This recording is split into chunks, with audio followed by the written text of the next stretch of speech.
I think it's when they have multiple of meanings. Multiple meaning. Did you confirm? Yes. Okay, so I was right in that case.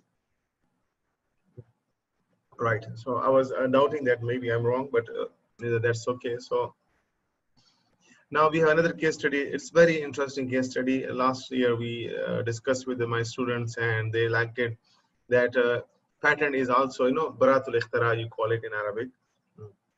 What is a pattern? And it's like if you have novel ideas, so you can pattern them with your own name. And if some company or someone use it, so they give royalty for you, like some percentage. And for example, like for example, if you have a patent, so with the university, so university will get, like, you will get 60% and 40% university will get it.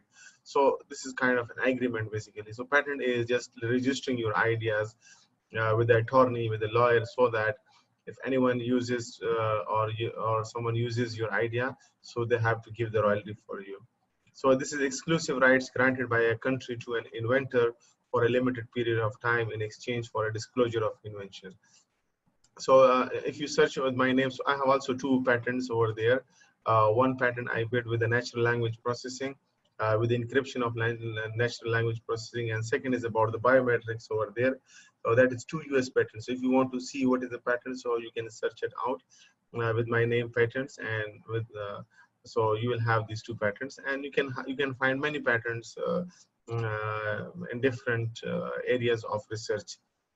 So how do we do patents analysis? Yeah, this is very important, that how the companies, they do the patent analysis to find out which patent is already registered and which is not registered. This is important way, because you need to search by the text. So it is dealing with the text analysis.